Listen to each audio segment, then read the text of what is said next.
Welcome back to Fight News Now Extra. We're making the shift from MMA over to the world of the sweet science. And I have our boxing analyst, Corey Erdman, with me now. And Corey, it's great to be back on camera with you. It's a long-awaited reunion, and the building was shaking here just a moment ago. You felt that, and I think that's all of the anticipation that's been built up for this return. You got it. It's like fireworks between us. All right, so we're going to see one of the best boxers in the world return to the ring on December 8th.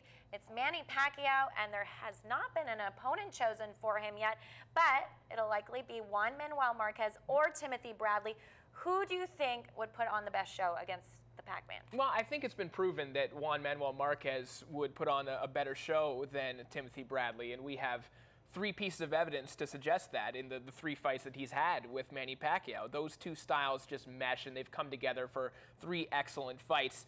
But at the same time, there's something that we don't know about Timothy Bradley. We don't really know what would happen when he doesn't have the broken foot. We don't know what would happen if he doesn't have a sprained ankle. How would that play out? So I think that even though Marquez might be the more exciting fight, for me, that intrigue with what would happen if a healthy Timothy Bradley were in the ring, I think that's a selling feature to me. Okay, so Marquez, Pacquiao, predictable.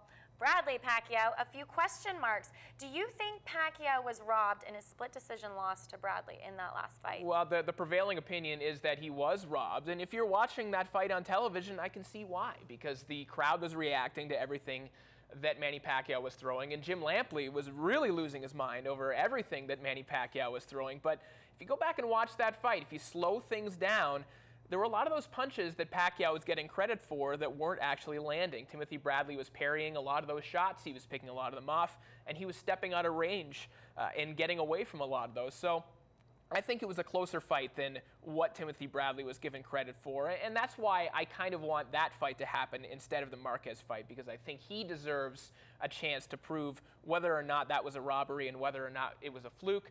Obviously, Marquez has some issues with those judges as well, but that Bradley rematch, it's hot. It's still on the stove right now. I think we should roll right into that in December. Yeah, still simmering.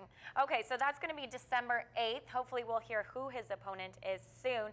December 8th is also the same night as UFC on Fox 5. Do you see any issues with that? Well, that has happened before. Pacquiao was fought on the same night as UFC cards and UFC television cards in the past as well, and it hasn't really made any difference in terms of the rating. So I don't see any issue with it. Generally, the UFC card is kind of staggered with how the HBO broadcast would go, so you'd see the UFC card starting as Pacquiao's undercard is going on, and then seemingly the whole world then shifts over and watches Manny Pacquiao fight in the main event. So I don't see any problem with it.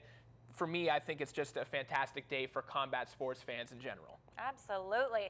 Now, this Saturday night is going to be a good night for Fight Network because we have Golden Boy Boxing live starting at 10 p.m. Eastern. We're going to see Luis Ramos Jr. take on Noe Bolanos in the main event. And in the co-feature, we have Deontay Wilder taking on Damon McCreary. And is it just me, Corey, or did we just see Wilder live on Fight Network a few weeks ago? Tell me real quick why we're seeing him again. Well, your eyes aren't deceiving you. He did fight just 3 weeks ago, and Deontay Wilder told me a couple weeks ago when I spoke with him that he wants to be the most active heavyweight in the world. So when Golden Boy called him 2 weeks ago, a week ago, and said, hey, do you want to be on this card? Are you ready to fight again? He said, absolutely. So he wants to be as active as possible, and that means taking short notice fights. And he is such a heavyweight sensation. Okay, so if you want to check him out, it's this Saturday night, Golden Boy Boxing live on Fight Network starting at 10 p.m. Eastern. Thanks for joining me, Corey, and we have more Fight News Now Extra coming up next.